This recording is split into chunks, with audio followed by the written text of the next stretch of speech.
It's time for the Unex News. Extraterrestrials, time anomalies, dimensions, remote viewing, UFOs, UAPs, and USOs, ghostly encounters, abductions, Bigfoot, and more. Your end of the week news source for everything unexplained. Here is your host for the Unex News podcast, Margie K.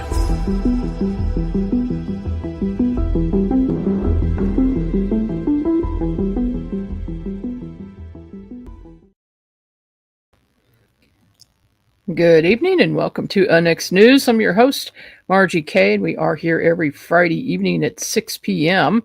I would like to invite you to join the Unex Network with an official membership. If you go to unexnetwork.com, you'll see all of the different levels of membership that you can get. And one of the things we do is a daily newsletter. So you see a listing of all the shows coming on that evening.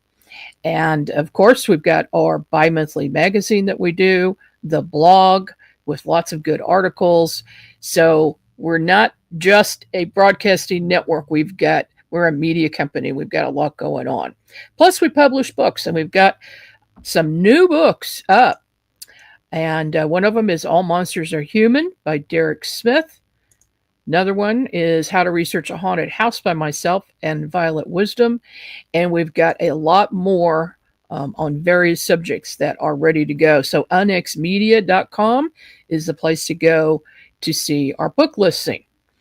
My guest tonight is June Lundgren.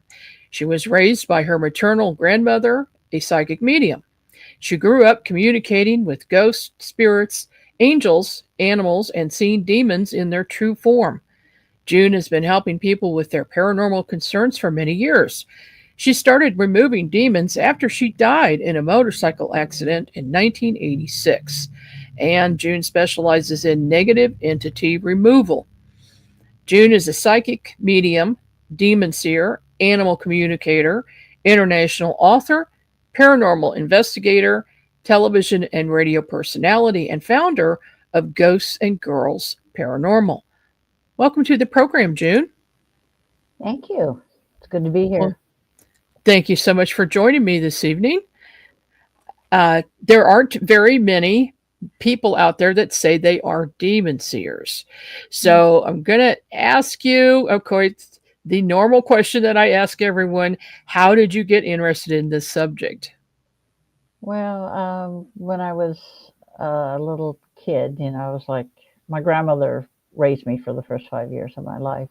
And she was a psychic medium, and she knew there was a prophecy that was handed down in our family from the 14th century. And she knew the minute that she held me that I was the fulfillment of the prophecy. The prophecy was there would be a girl child that would be born and be able to see, hear, communicate, and remove demons. And so when she held me, she knew that I was the one. So for the first 5 years, she taught me everything she knew. And of course, I've always been able to communicate and see Michael, the archangel, and the others, Gabriel, Raphael. And of course, I could see demons, but up until I was about 4.5, I saw them as most humans do. Either, kind of a black blob or shadow type person, that sort of thing. But it changed for me when I was about 4.5. I saw them in their true forms. And Michael came to me and he said, you're seeing them through the eyes of an angel. You have to understand, this is how we see them. We see them as they truly are. They make humans see them as they wish to be perceived, but they can't do that with you. And so I've been dealing with, I've been watching demons and learning about them. Michael said, when I was 5, he said, I want you to watch them. I want you to learn how they work because you're going to need it later in life. And I'm like, okay, when you're a kid, you think, oh, it's a game. So, you start watching them, start listening to them because they speak in Aramaic and my brain is hardwired to interpret. So I hear their speech. I hear what they're saying. And can't hear me if I don't want them to hear me.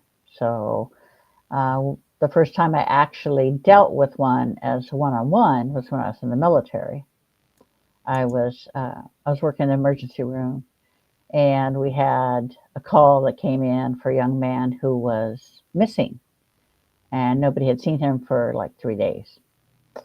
So we got a call from the tech sergeant, said, we're going to open up his room, because I'm sure they were afraid that he was dead in there. But so we went in, he opened up the door, and I could see the young man curl up in a ball against the wall. And then I heard a sound, and over to the left, I saw a demon floating up in the corner. Boy. I told the tech that was with me, I said, we need to get him out of here, and we need to get him out of here now. So we got him out of there, took him back to the hospital, and put him in one of the exam rooms, and I went to get something to start an IV.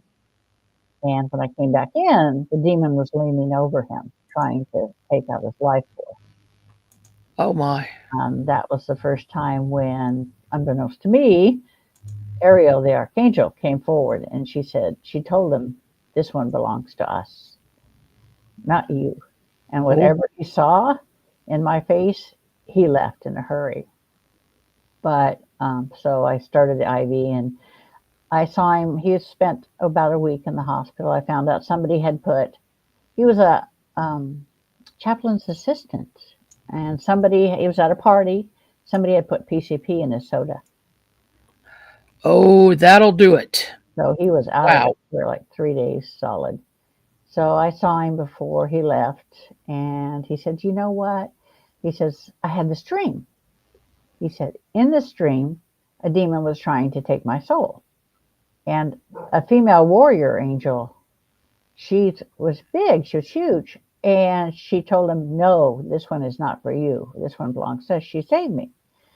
And I said, oh, well, that's just God's way of telling you he's got your back. Don't worry about it.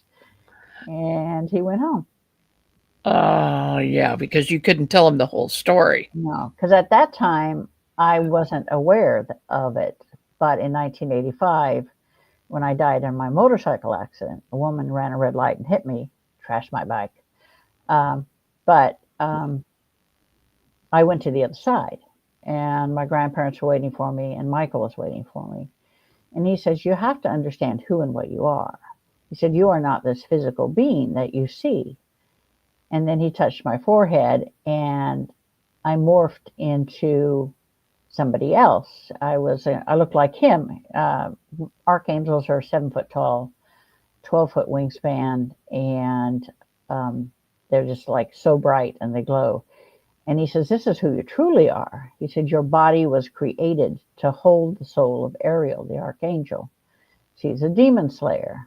She was sent back to learn to live physical world lives, to learn to have compassion for mankind, because she had no compassion. And of course, for her, that's the worst of all things to happen, was to be in a physical shell. But he said, this is what you need to do. Your job is to start helping people, helping mankind. You're going to be battling demons. You're going to be killing them. And this is what you're supposed to do. And that was in 85, and I've been doing it ever since. Wow. Okay, what a job. Yeah, that's why I said, you're going to give me something airy-fairy? You have to give me something where I have to take out the trash? What's up with that? You mentioned earlier the PCP that the young man had ingested. Yeah. Somebody gave him. How do drugs and alcohol affect people and make them more susceptible to possession, say? Well, it opens them up. It's, where normally you would have a guard, you would guard your mind, you would be in total control of your mind. Mm-hmm. But when you have drugs on board, you're not in control anymore. It leaves you open. It's like opening a door. It's be like you or me opening our front door and saying, come on down. Yeah, everybody come on in. I'm going to unlock it and come on in. And that's all. And they just step right in. And there could be some bad stuff in there. Oh, yeah, a lot of bad stuff. Have you ever dealt with children being possessed Um, or not attacked? one child, a female child back east. Somebody, called me in for it, and I did the removal. But it's not as prevalent as people would believe, because they're more into adults, because adults can do more, they can cause more destruction.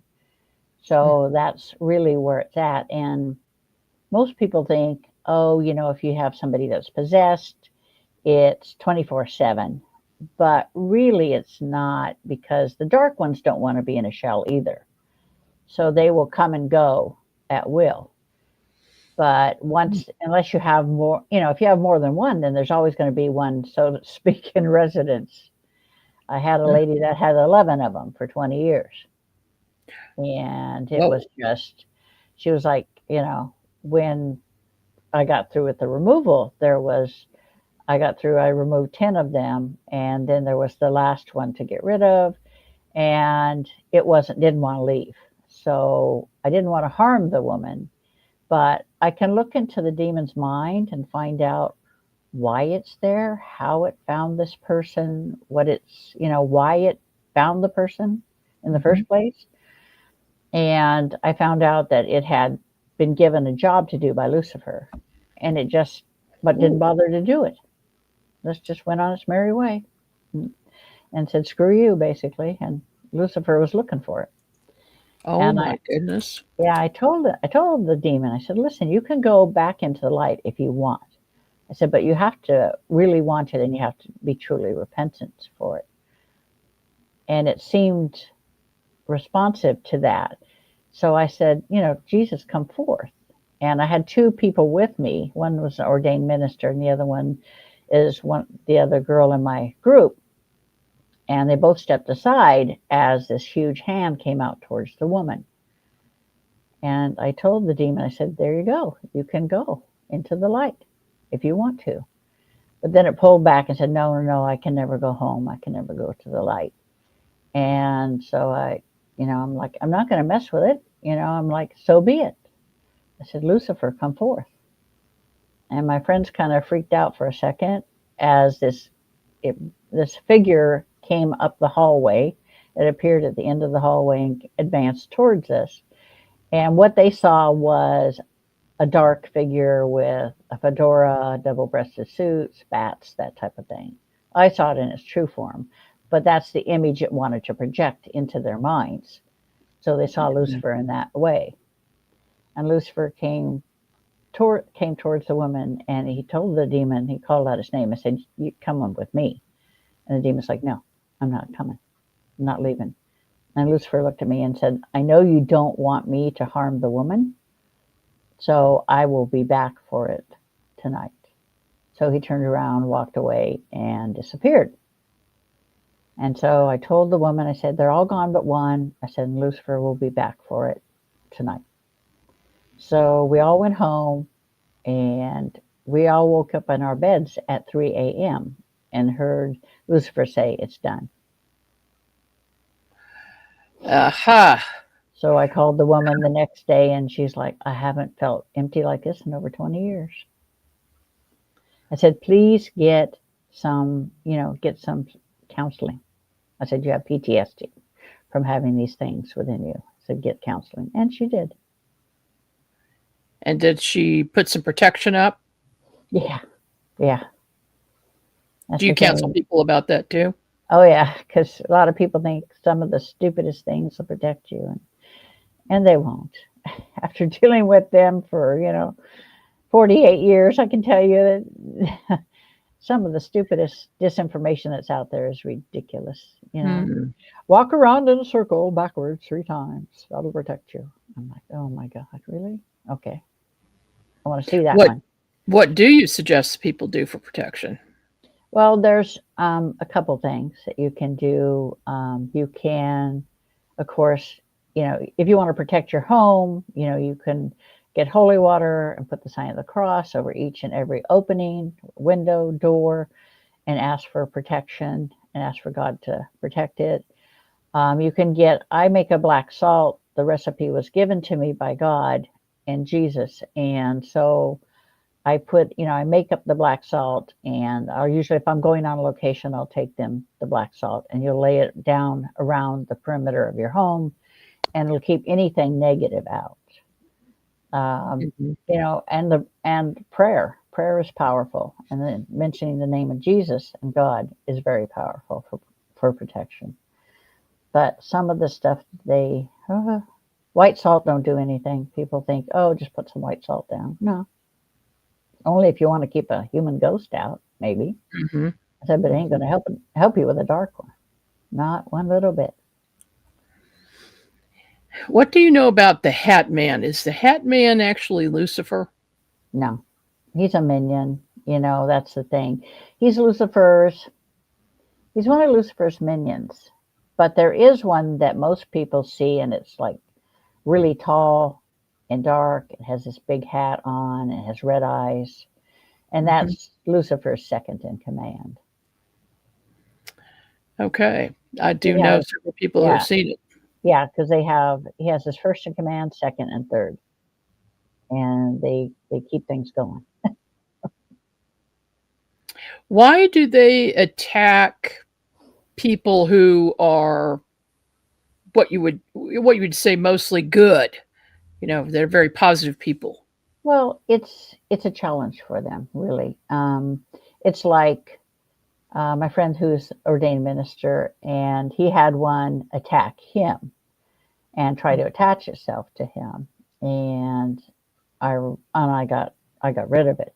But thing is, it's a feather in their cap if they can get someone who's a light worker or someone who is, has great faith.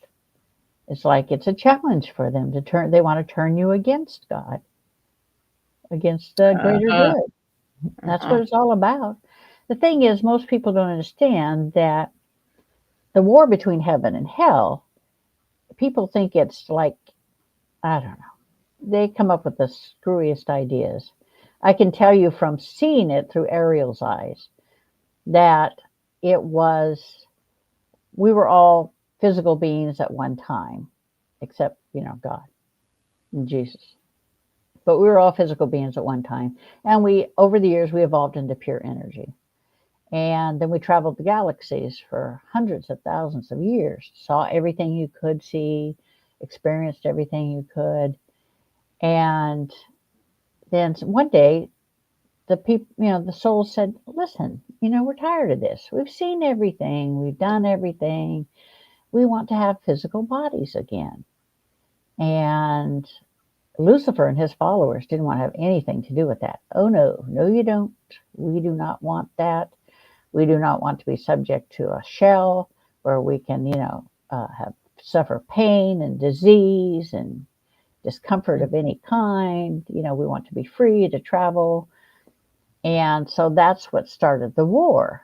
And it was a war of light in the beginning because, Lucifer rose up against God, and Lucifer and his followers, his son, and there was a big battle, and Lucifer was disarmed by Michael, and Ariel disarmed his son. And God said, I'm going to give you exactly what you want. You're never going to be able to take on physical form, but you can't live among us. So he opened a rift into a dark realm, and he put him in there.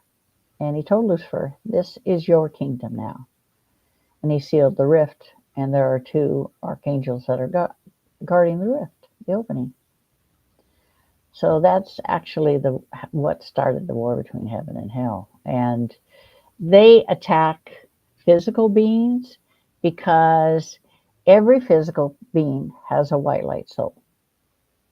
And at first, when they were put in the dark realm, they were happy about it because, they could do their own thing. They weren't subject to anybody telling them what to do or anything. But over the hundreds of thousands of years, they grew angry and vengeful and just nasty, plain and simple. They've become part of the darkness. And so they attack the white light souls because they feel that it's the white light souls that put them there in the first place. So they're going to make their life miserable. Oh my goodness. I've got so many questions. So,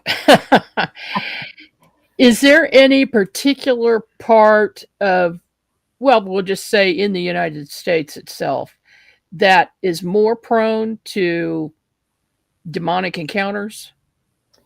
Anywhere where there is a prison, any place where there's a mental institution, anywhere that there was a battle and blood was spilled, they're attracted to these locations. And anywhere where there's extreme death, you're going to find them there because it's like somebody just putting up a free beer sign. Come on down. I often wonder in a lot of my paranormal investigations, I'll run across, let's say we go to a cemetery, run across a few souls that are still hanging out there. Yeah. Are they subject to possession by remaining there or remaining on the earth after they pass? They run the risk of becoming puppets for the dark ones if they're not strong enough.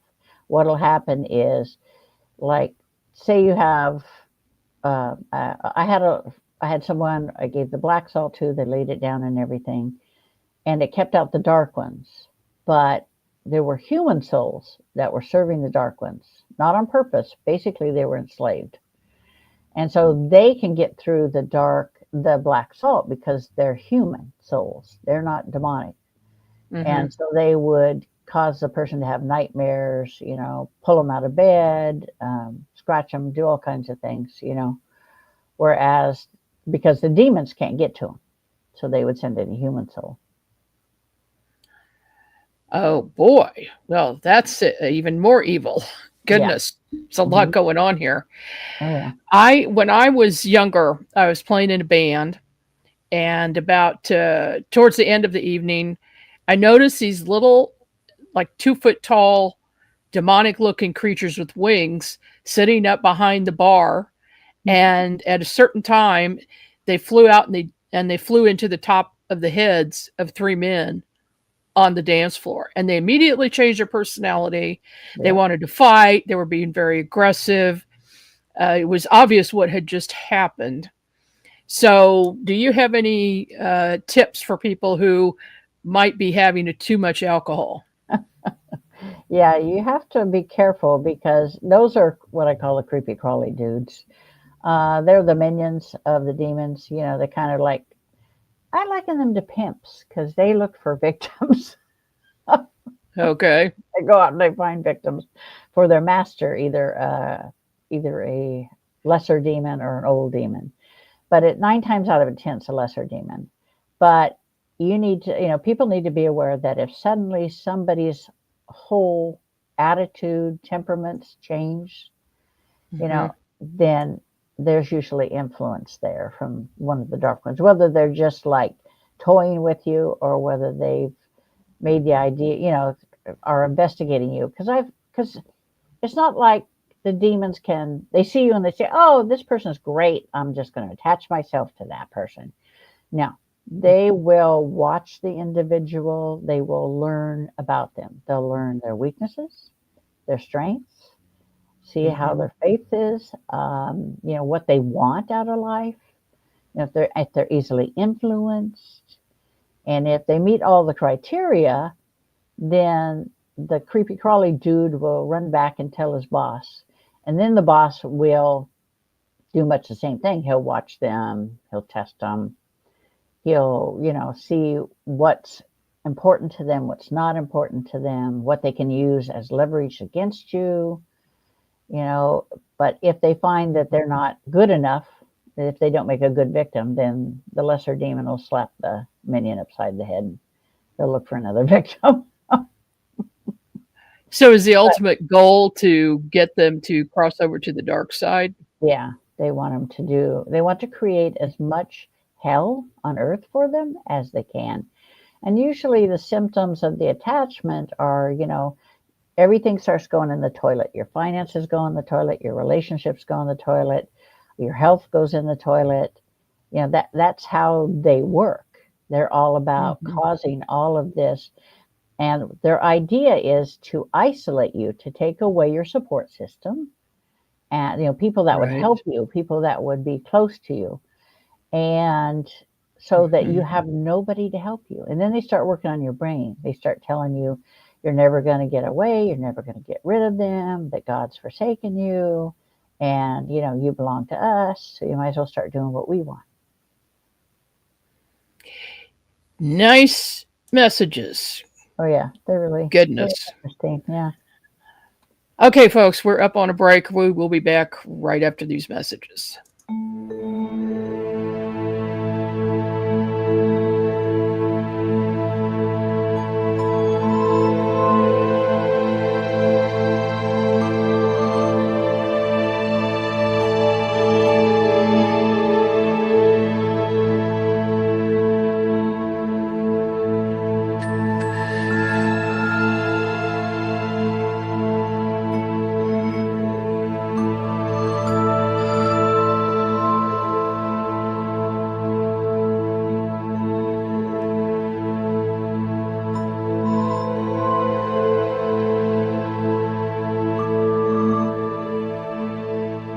Behind every ghost story and creature feature lies a far more terrifying truth. The real monsters wear human faces. In the chilling book, All Monsters Are Human, from Derek Smith, 10 Twisted Tales expose the darkest parts of the human soul. From killers hiding in plain sight to obsessions turned deadly. Each story invites you to step into a shadow world where morality unravels, and the only thing more terrifying than what lurks in the dark is who. These aren't just horror stories. They're reflections of ourselves, showing what happens when fear, rage, guilt, and desire take control. Visit unexmedia.com for more information on All Monsters Are Human from Derek Smith. And you can purchase them at amazon.com from unexmedia.com.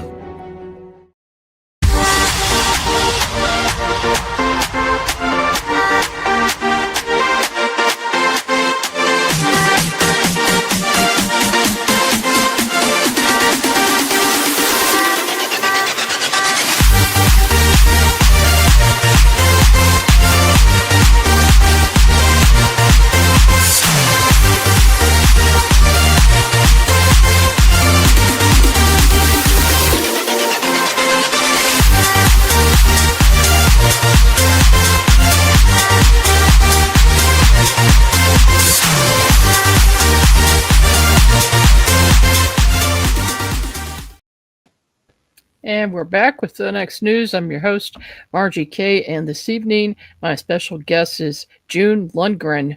And we are talking about the dark side of the paranormal. June, you also have a paranormal investigation group. Tell us about that. Yeah, years ago, I formed one that was different because I was a member of several different paranormal investigation groups, but none of them, well, most of them didn't want to deal with the dark ones or anything dark. So I formed my own group called Ghosts and Girls Paranormal, and it's just it's what it began with just me and another girl, and we've just recently added one more to the group. But we specialize in negative entity removal and identification. Mm-hmm. And I can do removals from a distance. And a lot of the ones that I do are from a distance because, I can't fly to Florida or I can't fly to South Carolina or one of the other places. So if people send me a picture of a location or a picture of the individual, then I can do the removal. I can see what's there and remove it. And here's your logo. Yep. That's cute. So you don't have to be on site. Is it easier if you're on site? No, it's just as easy for me to do either way. Like I went to England for the first time in 2017, and there was a place there called The Cage. It was a medieval women's prison. It was the most haunted location in all of England. Hmm. And they had demons there and stuff. And I was over there, and a friend of mine says, "Hey, give me a call." And I said, "I can't. I'm in the UK." And she's like, "Well, maybe you can help this woman." And I'm like, "Okay." She says she has, demons in the location in her house. I'm like, "All right, just, send me her information and I'll contact her." So I did. I contacted her and she says, "Usually I don't bother to answer people regarding this." And I said, "Well, just send me a picture of the location and I'll do the removal." So later that day, she sent me a picture of the location and I removed it while I was on the treadmill. Got to exercise, Oh my goodness. And she talked to me. She said, "I've got a famous American psychic coming in tomorrow to go through the house, and he doesn't deal with darkness." And I'm like, "Well, he can come in." I said, "I removed everything." I said, "So," and she said it was Chris Fleming. And I'm like, "Yeah, I know. He doesn't do dark." I said, he can come in. There's no problem now." And so he came in the next day and she got a hold of me afterwards and said, "You're right. There's nothing left there. There was nothing. He couldn't feel anything negative left there." I said, "I do good work. Come on." Yeah. You know what you're doing. Yeah. But I've had to remove demons from there a couple times, 2 or 3 times. And until it was, they finally sold it. And then I spoke with the people that bought it, like in the beginning of this year, and Mhm. walked through them with it. So I did the removal once again for the location so that they could, not have problems. You mentioned that prisons and mental facilities are uh, commonly commonly have problems with demonic entities. Is it because of when the people were alive that they were attacked or possessed by these things and they hung around after people died? Why is that? There's a lot of anger there. There's a lot of fear there. There's a lot of hate there. All of the negative emotions that attract these things that feed them. They basically feed off of the negative emotions. And so, it's like a candy store for them. Manson had the demon with him until the day he died. I mean, the other Oh, yeah. prisoners didn't want anything to do with him at all because you can imagine because the demon's sitting there with him. Oh, yeah. I could see it when I looked at his face. It was Yeah. horrible. Hmm. We got a question from the chat. What are the invisibles in hollow trees? And they live in my yard, and my parents get very ugly at night. Why? Hmm. Usually, what you're going to find in the hollows of the trees are the elementals. They're, Hmm. different kinds. Usually, you or I would call a gnome, but Yeah. little short guys. But they can be very mean and nasty if you're disrespecting the land or the water, the trees, animals, anything like that. If you're disrespecting it, they can be pretty darn nasty. I'm telling you, they can even attack you. Look at Lep Castle over in Ireland. They can do it. Oh, tell us that story. Well, I just know that there's one there. I was supposed to fly to Ireland, and I ended up not going because we were late getting to the airport. But I did remove a demon from Hampton Court, which was the summer house of Henry VIII. Yeah. I ran into Henry while I was there. I have my friend Howard Hughes. He used to do the Unexplained files. He's recently crossed, but he took me on a tour of it because he lived by it, and he said, "Really, I want you to go with me, and we'll do an interview at Hampton Court." So my Hmm. son was with me, and we went to Hampton Court, and we had lunch. They have like a cafeteria, so we had lunch, and then we walked into the main hall. And the minute we opened the door into the main hall, another door opened to the left of me at the end, and out pokes Henry VIII. And he took one look at me and he said, "Witch." I'm like, "Bite me. You're ugly and you're fatter than your picture." And he slammed the door. Howard's like, "What was that?" I'm like, "Yeah, you don't really want to know, do you?" Do And you then find that places that have a history are more susceptible to having ghosts? I think so because there's so much life and so much death. Especially, you've got buildings that are, hundreds of thousands of years old. Formations like Stonehenge. When I went there, that was quite Mhm. interesting. For about 10 miles outside of Stonehenge, I could see encampments. And it was just, fires burning, people, cooking and things like that and camping, and it's like, oh, it's quite interesting. Then you get to Stonehenge and it's like, wow, this is cool. But they won't let you go up to them anymore and touch them. Oh. So, they won't let you do that anymore. So what I did was I took off my sandals, my bare feet on the ground. I could see everything. I could see the building of it. I could see, that they need to go down another 10 feet before they'll find anything more. Things like that. I could see it all happening. I could see the stones being placed and everything. It was quite interesting. My son's like, "What are you looking at, Mom?" I'm like, "Oh, just the past." Mhm. Did you get a time frame when it was built? Oh, I didn't know. I didn't really ask, and I didn't look for a time.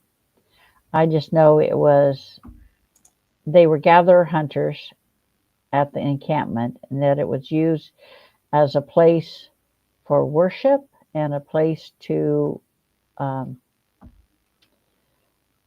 to give thanks for the harvest, for the hunting, everything like that. Mhm. There were ceremonies there. We've got another question. So I think my house has a lot of demons. No one here ever gets along. It's like they hate seeing me wake up positive. Wow. Maybe Well, you ought to call June. there's some, that like I said, it's like the demons like sitting the cat among the pigeons, so to speak. They can like cause problems without even attaching themselves to you. Them just being in the neighborhood will really ruin the neighborhood. And Oh, yeah.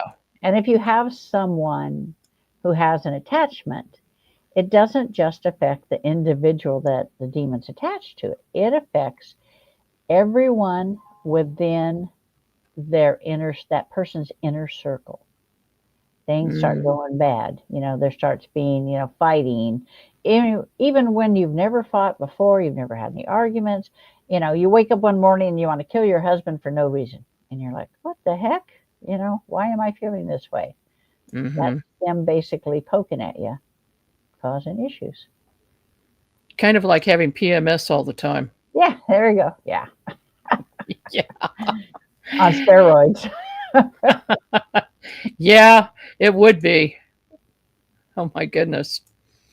In your European travels, did you ever run across elementals that we were speaking of earlier, fairies, elves, things like that? Oh yeah, there was quite a few of them hanging out around Roslyn Chapel Mm. when I went to Scotland, and that was quite interesting. Um, we went to I have friends over there, and we went to they took me to Roslyn Chapel, and it's like here's all these little elementals skittering all over the place. They were just happy as clams. Pixies, what people call fairies, gnomes. They're just Mhm. like they're having a good time.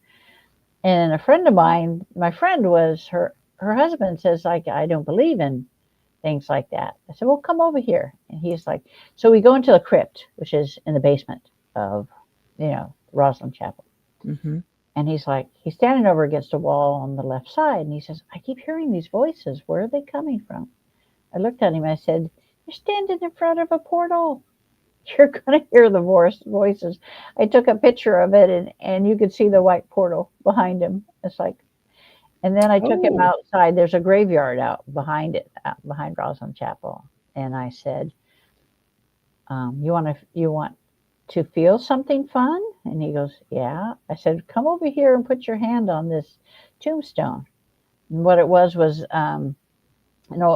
have this huge like vessel, and it's got like a cloth draped over it, like they used to do back in the day.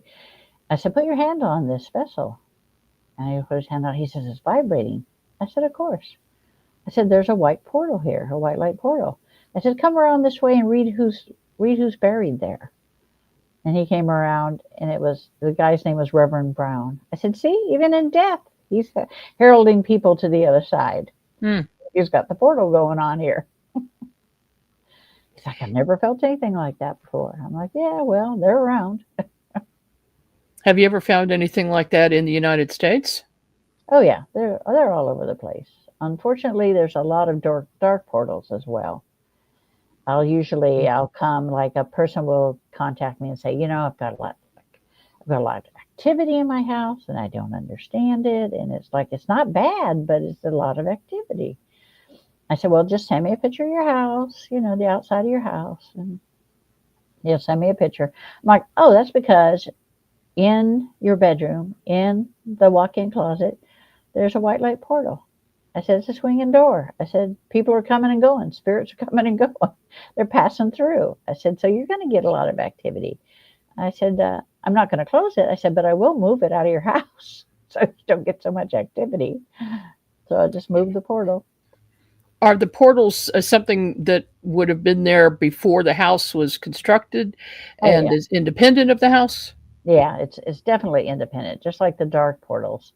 They're independent of whatever structure is there, because to the dark ones, they don't even see the structure.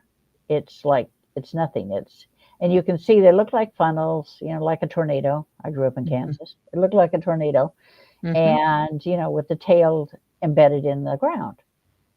And so they're fixed points, and then you go and you build on top of them, knock that stuff off.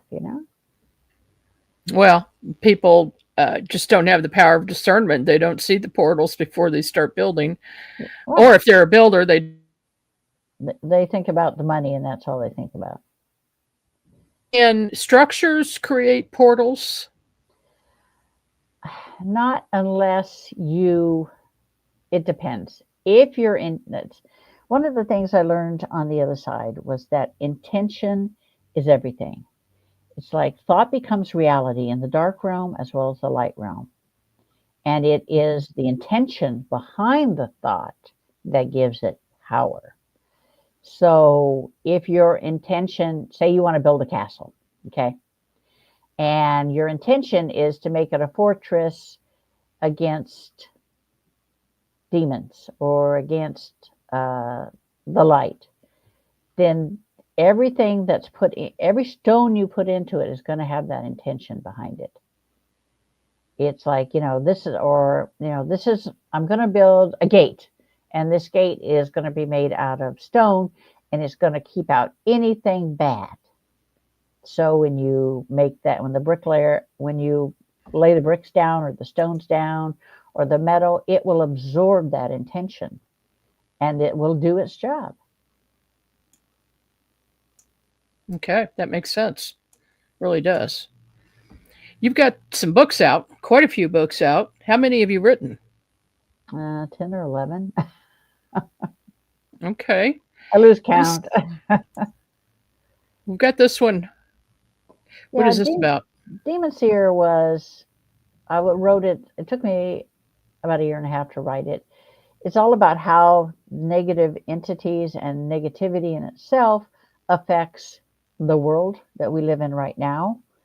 And there's a couple of really good chapters on, there's a chapter on protection. And there's a chapter on how to help yourself and where to find help. And Carl Johnson and his brother gave me permission to put their information in there. Father Bob Bailey, my information's in there. So a lot of different people that, will help. And so I put all that information in there. And it talks about how demons work in the physical world and how to find, how to be able to see, quote unquote, see them.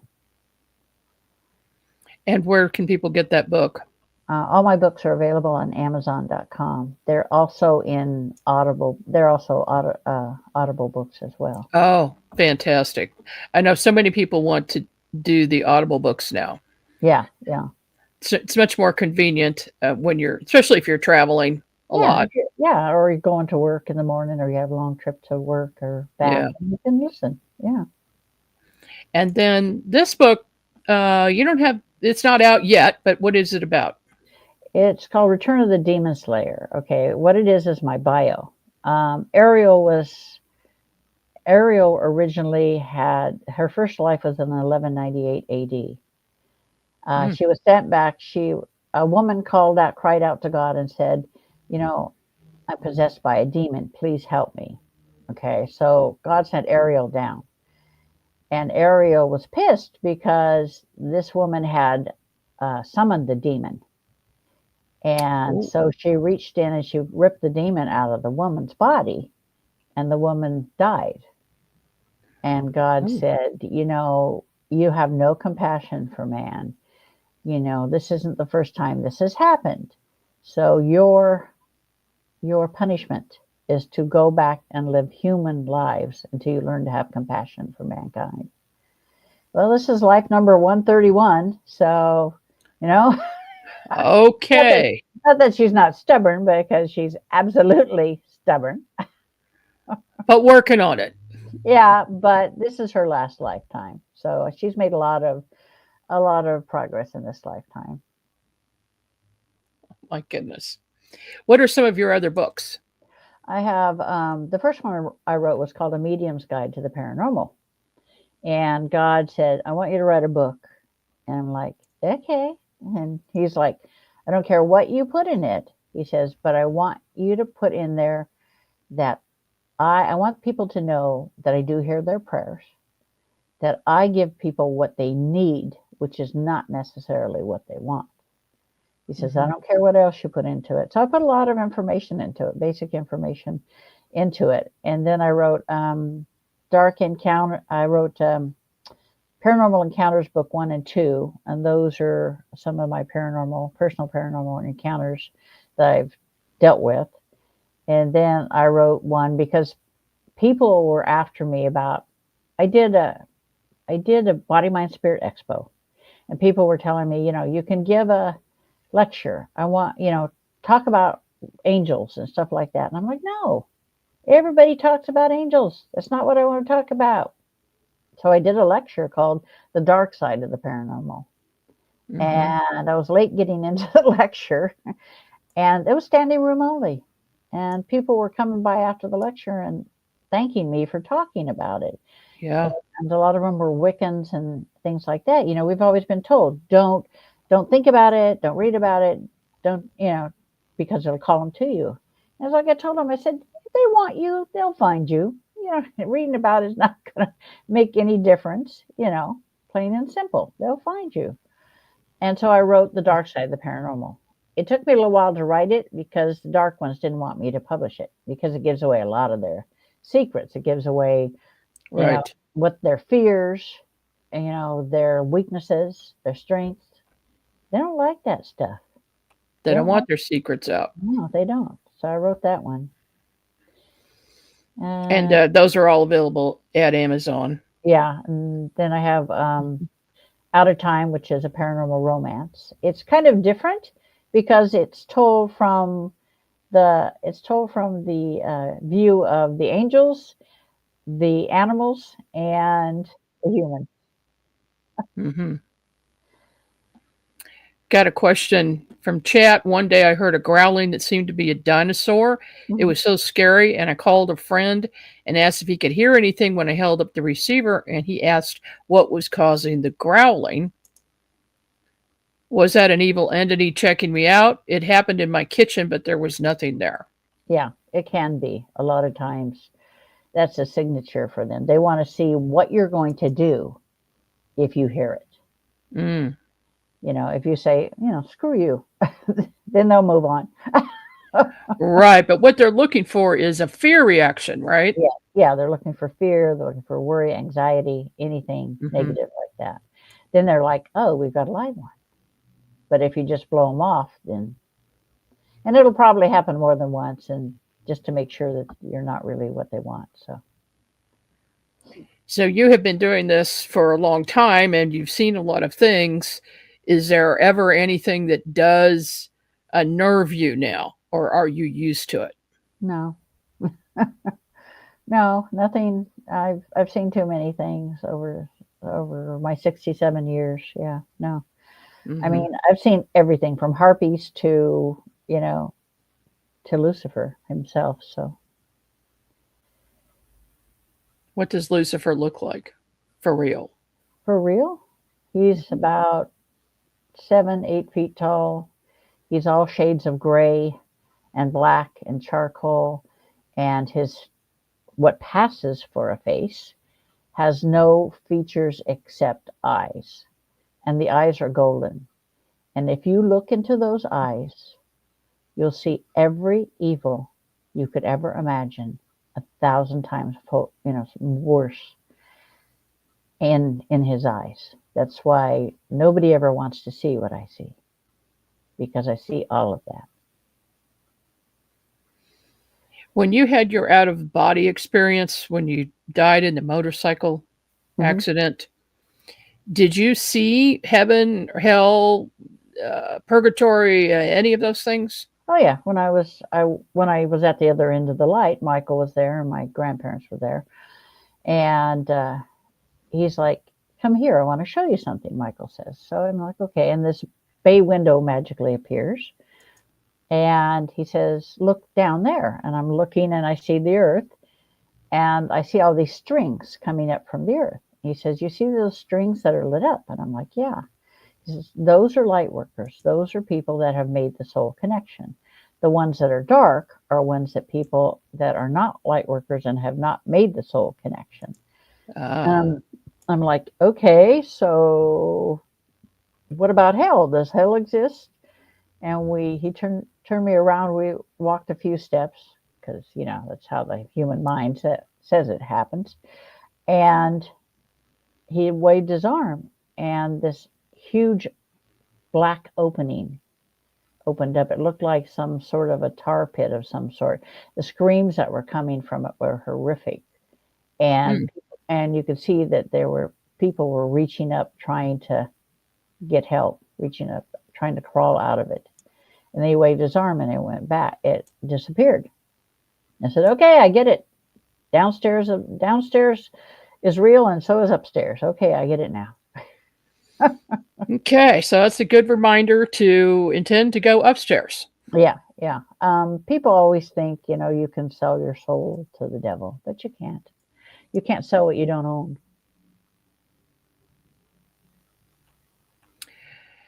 No, no. Well, gosh, this has been absolutely fascinating. Is there anything, any information or advice that you'd like to leave everybody with tonight? The biggest piece of advice I could give is, if you see something negative or you think you see something negative, whether it's in your home or whether you're on an investigation, do not acknowledge it. To acknowledge Mhm. it is to make it see you, and you do not want it to see you ever. That is good advice. And that is what I tell people as well. Yeah, So, and if you think yeah. you do have something there, don't sage your house. If you think there's a demon in your house, don't sage, because A, they'll just laugh at you. B, it'll piss them off because they'll say, "Oh, well, they know we're here. So let's just Uh-huh. ramp things up." Yeah. Yeah. Well, I could talk to you forever. Um, there's a lot of cases that I can think of right now that I'd like to talk to you about, but we'll have to do that another time. Thank you so much for being on the show tonight, June. I appreciate it. Yeah, thanks for having me. I enjoyed myself.